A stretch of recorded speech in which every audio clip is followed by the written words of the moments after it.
Have you ever been lost in the wild? I mean, to the point where you come to the realization that makes your heart literally skip a beat and then begin to race, and you can't slow it down. Truly scared. It certainly happened to me a few times. Each time I've regained the comfort of resolve in one form or another before it got too far into the night. And each time it instilled a sense of respect that is visceral to me, a sense of appreciation every time I make it back to the truck. If you haven't been in situations like this before, you might not be able to instantly whip up the vivid imagination of being trapped in the wild, what it would feel like to be drowning in the black of night, or lost and clinging to a tree or rock, shaking with terror as hypothermia, sickness, or injury had your very existence firmly locked in its jaws. Likelihood of these kinds of circumstances are rare and to some degree preventable. But the hunter like myself, who prefers to go in alone, is exposed to these risks at a higher level. I'll be the first to admit that I think of these things, and often, and this awareness keeps me very alert. It informs every decision I make and each step taken to be prepared for the unexpected. It keeps me aware and respectful of the flip side outcomes, the potential dangers within these wonderful places of solitary fulfillment that I love so much. I respect the backcountry, and to be honest, I fear it too. The conditions, elements that without equipment or vehicle, we are weaklings to. As the wind blew the dark of night around my desolate parking spot, the makeshift camp within my truck that I prefer, I pondered what it would be like to be out in the elements at that very moment. Or rewind 1,000 years, and what would I amount to? Instantly shivering and curled on the ground. Even the thought of being back up in the canyon where I'd been all day was enough to make me notice the draft blowing in through the cracked window, cold and sharp on my cheek and the tip of my ear. I pulled my hood over my head and nestled deeper into my sleeping bag. Thoughts of what had happened that day returned to my imagination as I tried to fall asleep. I began reliving the epic day of hunting, the tracking, the trail, the emotional roller coaster that plunged so low, then clickety-clacked its way back up again, slowly, gradually building optimism as the tracks led me deeper into the forest. The areas I'd been creeping through provided a sense of accomplishment, a reward, a gift in itself just to take in and admire. I felt grateful in a whole new sense, as I'd been through several seasons of excruciating frustration in the past decade. So I welcomed every bright spot of this experience with gratitude and appreciation, not knowing where or how this particular journey would end. The tracks were easy to follow now, plain as day in the buttery, soft midday snow. Blood was flowing again at a steady pace as the bull's tracks led me along, requiring little, if any, attention to follow at this point. I was much more focused on myself than the tracks. I knew he was close. I knew I couldn't screw this up. With sloth-like care, I placed each foot, pressing the tip of my toe into the snow and twisting as I applied the weight of each step. The snow was very quiet at this point, but every effort was still being made to remain as stealthy as possible. I was confident the bull would bed soon, yet unsure what condition he would be in. If he was still alive and detected my presence, he could flee and totally reset the score of probability that I'd find him. I could not make any mistakes. In an abrupt swerve, the tracks inexplicitly augured into the uphill bank, clearly colliding with a tree.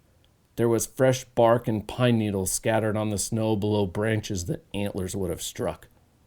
I could imagine in my head the bull was staggering at this point, pressing to reach his chosen bedding area. My eyes were scanning fiercely, like a pair of spotlights in the fog, magnets swinging and prodding every visible feature in front of me, hungry to lock on to antler or hide. I looked ahead of me on the trail, trying to confirm tracks or blood as far ahead as possible to give me the earliest chance of spotting anything that could be the bull. I took a few more steps around a young, thick fir tree that revealed a long, straight stretch of trail. At the end of this section of trail, 80 yards away, a 6x6 bull lay on the ground. Walking up on a dead animal is always different. With elk, sheer body size is striking. There's an immediate sizing up of what you'd expected from your previous observations. Usually there's some ground shrinkage. I don't think antlers ever look as big up close as they do floating gracefully atop a critter's head. There's no denying, sometimes a harvest is nothing but sad. It can even bring to surface a questioning if what you did was right, defensible, or justified. It can bring a sense of regret, loss, or the feeling of taking something, a life that was not yours to take. How are those feelings processed and resolved? For me, the urge to hunt comes from somewhere I can't really point to, but it's deep. It's a fire, a hunger that brings with it a sensation equal to just about any kind of thrill known to man, or at least this man. For myself, I know I'm meant to be a hunter because of this level of drive, this lust for images and encounters that my mind creates in daydreams. It's the way I can't ever imagine an outdoor scenario or location where my innate senses don't take over, hunting, fishing, or flying on two wheels. Literally, these things are in my blood. The way a champion athlete is hardwired to compete and win, an artist inspired to create their vision, a counselor compelled to seek truth and comfort, or the human drive for lust and physical attraction. The hunting instinct is a fundamental drive within me, so I know it's genuine, defensible, and even a source of incredible pride and acknowledgeable satisfaction. I once heard a description, a comparison of something to sex. I can't remember what the specific example was, but it applied well to what hunting is like to me. The absolute majority of the experience lies in the anticipation and remembrance of the overall event, and not the act itself. In this case, making the kill is a necessary objective, yet in total, it constitutes the smallest portion of the overall experience. Now, I'm a dreamer, and the memories of past experiences constantly fuel my imagination for what lies in store. What a majestic creature. He was a herd bull earlier that day, maybe this rutting season for his first time. He'd survived what was the toughest winter in a generation here in the Mountain West. Who knows how many encounters with predators he's seen over his time in this vast and remote country. This bull was a part of this land. He was a character in these mountains and a voice in the autumn skies. Thinking of him as all these things is one of the ways I want to honor this animal. It's something that just feels like the right thing to do, like these acknowledgments give his life and death a legacy that I'm honored to share, a gift that I'm humbled to receive. This bull is only one that I know are countless that hunters take home each year to admire and be proud of, to share photos, meet, and memories with friends. These are the stories that are told to our kiddos, just as so many of us can recall how grandparents or old-timers relived their own cherished memories and stories to us, which in turn inspired dreams for many of us as kids. This bull represented so much to me personally. He challenged my skills, composure, toughness, and perseverance, while in the end providing an accomplishment I'll never forget. The weight of his meat crushed my shoulders, wobbled my legs, and blistered my feet, tearing hot pain with each step thousands of times over on the pack trips out.